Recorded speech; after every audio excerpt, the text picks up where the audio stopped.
Thanks so much for joining me. I know, excited. This is so exciting. Yeah, here we are. This year we're at Malachi's Message Gala. So, that's why we're all dolled up. We're dolled up for you.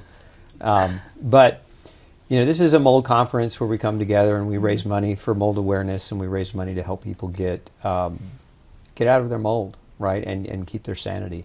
So thank you, because I appreciate you coming. I appreciate you being here, but I really appreciate your expertise, and I want to dive in a little bit on what you've seen, because I know you've gone through, the traditional shoemaker training route, and you've looked into a lot of that, but you've also gone deep into diet with a lot of these people. So I'd like you to share, if you don't mind, share your story. What led you down the path to carnivore? Yeah, so I was plant-based for 12 years, and I had a successful career as a management consultant, and I got really sick. I started having depression and suffering from an eating disorder, and I even went to therapy, and not one person told me it was diet related, and a mix of having a new baby, breastfeeding round the clock, and then getting on antibiotics because of mastitis. I got really sick, and I was still using my eating disorder behaviors, and I wasn't sleeping enough, all the things that we need for lifestyle. And I had a breakdown, and no one understood what happened, but I went to sleep one day, and then I woke up, and I had no memory. And I don't remember what happened, but this is what I'm repeating from my family. And I was just acting off. Like, I didn't want to breastfeed. And we have a psychiatrist in our family, and they reached out to him saying she's acting off, and so he said take her to the hospital. They did an interview, I guess, with me, and they deemed that I wasn't fit to be on my own, and so they put me on a 72-hour hold. So I was unsafe for my own free will, and I was in a hospital, and in there they weren't 100% sure what happened, but they put me on antidepressants, antipsychotics, and they said I was suffering likely from major depression, postpartum depression, and they didn't know what to do with me, so they sort of let me go home. They're like, we don't know when she's going to get her memory back. And again, I'm just repeating everything I heard. And they said she should probably go to intensive eating disorder care. And so I left my son in Los Angeles, and I went with my husband back to Austin to go into a 12-hour facility every single day to start going through treatment. And somewhere in the midst of that, I woke up. So I just remember talking with my brother in Los Angeles, and they were, I guess, I don't even know what we were talking about. And then all of a sudden, it was like a snap of a finger, and I was just like, what is going on? And then I was just back to normal, but I didn't remember so much of what had happened. And I stopped nursing, so I never experienced what it felt like to stop nursing with my first son, because it just happened, and I lost my memory. My son, by the time I woke up, he was on formula, and there was just a lot of pain and wounds.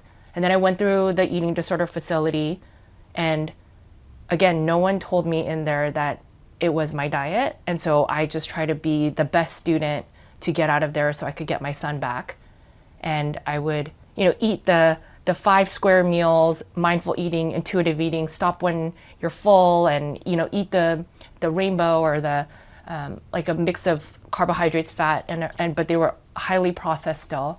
And I would have to sit with the feelings of, like, they would challenge you with a cupcake, for example, and I would have to sit there and with all the emotions of, this is going to make me fat, I'm feeling anxious, I would have to sit there and be okay with it. And until I was okay with it, then I wasn't healed.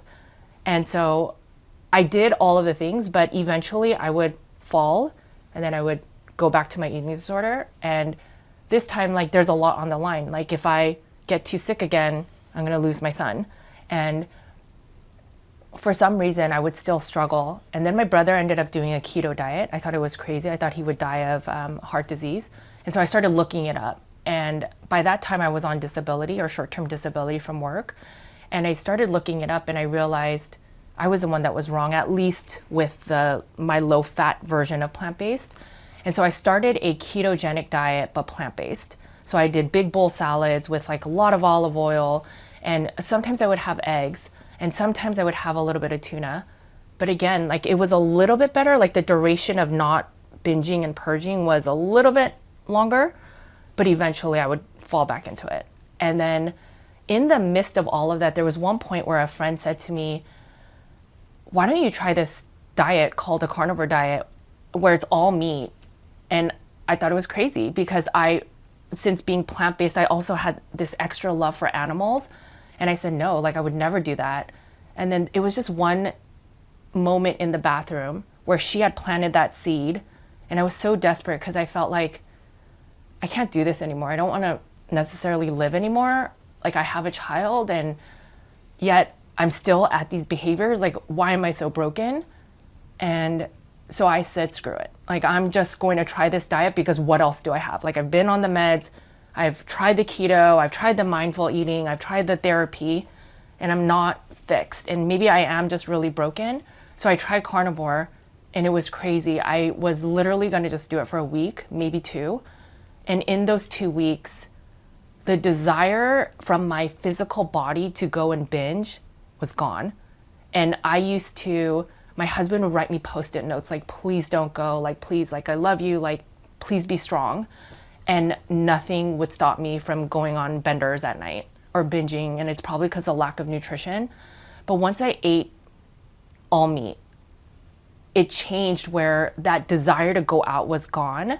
And yes, there was like I want to cope with food still, like it's still my addiction. And I feel like I still need to turn to food because of coping or escaping, but the physical desire to go and get food disappeared. And that's when I knew there's something to this. And so I just stayed on it because it was the only thing that was making me feel better for the first time for however long I was sick. And as I stayed on carnivore, there were moments where I fell, but it was very few and far between the first year. And that's when I realized, I like definitely had a sugar addiction. And as I cleaned my microbiome and I worked on my gut and healed my gut, I started looking into the science and I went back to nutritional therapy school and I did a lot of things because I just wanted to understand. My psychiatrist, when I asked what happened to me or is some of this nutritionally related, they always said no. And so I didn't understand how meat, that was the only thing I removed from my diet, and then bringing it back, how it healed me or was healing me.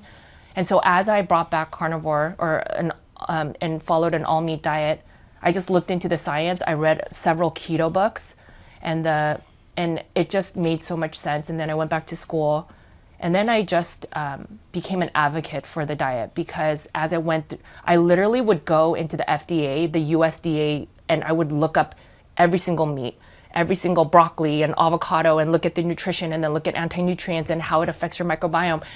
And every time I would learn something new, I would get upset because it's like we've been lied to. It was just this long period of learning and then this disillusionment and then finding the truth and then wanting to share because my background is in management consulting where we, create PowerPoints and we share stories to C-suite members and tell them like how their company's doing. So I started doing that with nutrition. And so that's how I landed on carnivore. And then I opened up a practice where I was starting to work with some of the sickest people. It wasn't just people that were eating disordered.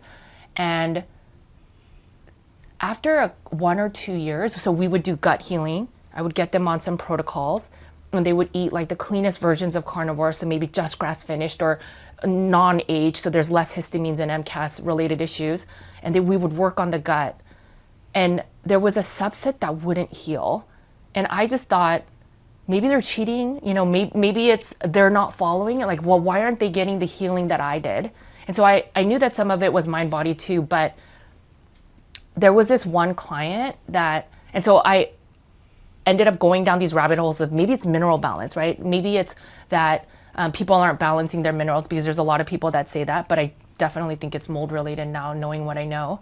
But I went down these specific rabbit holes and then there was one client who ended up doing a urinary mycotoxin test and she lived in a basement and her test, I remember like the test is all red and green and then hers were all black. And then she's like, I have mold and I need a protocol.